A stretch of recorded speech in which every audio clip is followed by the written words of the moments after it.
It's once again Oscar week, and I'm rerunning an episode on the Nowman Show with the Academy Award-winning director Morgan Neville, and he won an Oscar in 2014 for Best Documentary, which was a music documentary called 20 Feet From Stardom about backup singers, particularly from the 60s, I think, to like the 90s, from Darlene Love to Judith Hill and Mary Clayton, and so many more. Anyway, he has had a movie on the Oscar short list, a documentary about the 1968 debates between Gore Vidal and William F. Buckley that were popular, and they were run during the Democratic Party convention that summer. He also produced a movie you may have heard of, Would You Be My Neighbor? A story about Mr. Rogers, from PBS's Mr. Rogers' Neighborhood. And in more recent times, he did the interview with Paul McCartney in a documentary called Man on the Run that was released this year. And it's about Paul McCartney in the Wings era, after the Beatles. And coming up soon, in the not too distant future, is the documentary Lorne, which is about the infamous director of Saturday Night Live that's been on television for over 50 years. So some great movies there. And being an Academy Award week, here is a clip from one of the episodes, one of the interviews that I did with Academy Award-winning director Morgan Neville.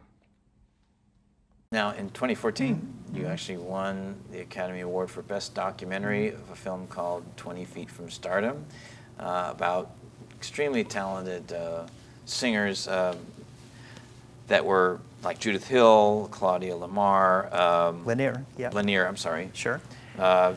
Tate Vega, of course, Mary Clayton, and Darlene Love. Sure. Let's watch a clip. Sure. Singing background remains I suppose, a somewhat unheralded position, There's a power to these women that stand on stage with these guys.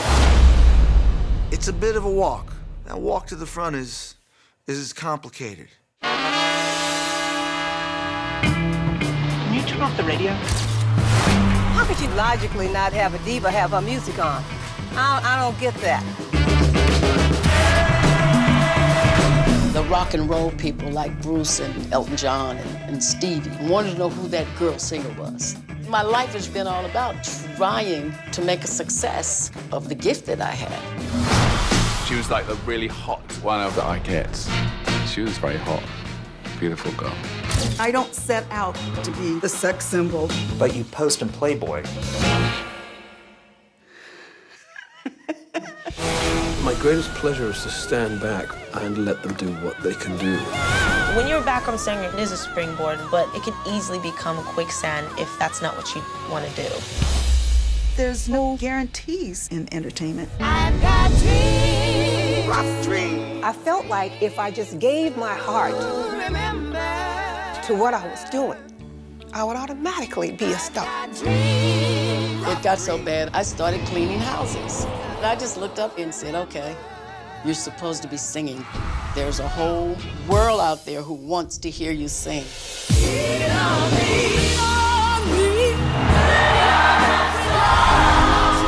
They're in the game and they stayed in the game, and they're legends. It is my honor to induct into the Rock and Roll Hall of Fame and about time to Miss Darlene Love.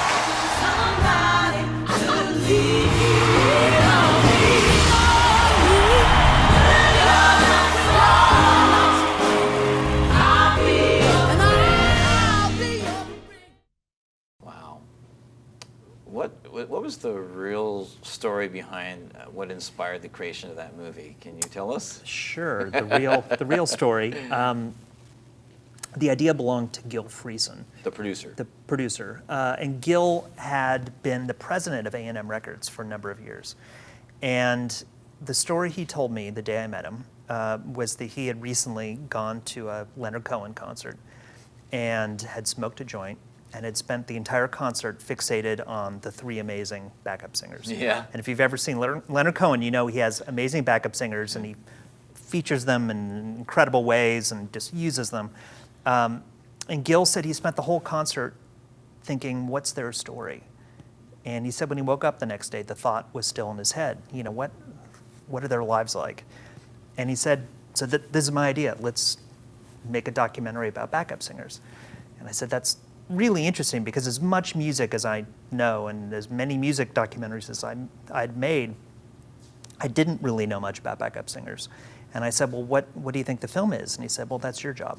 Yeah. And it was just kind of jumping off the cliff and hoping that we found something. And there were no books to read. There was no way to research it other than to just talk to backup singers.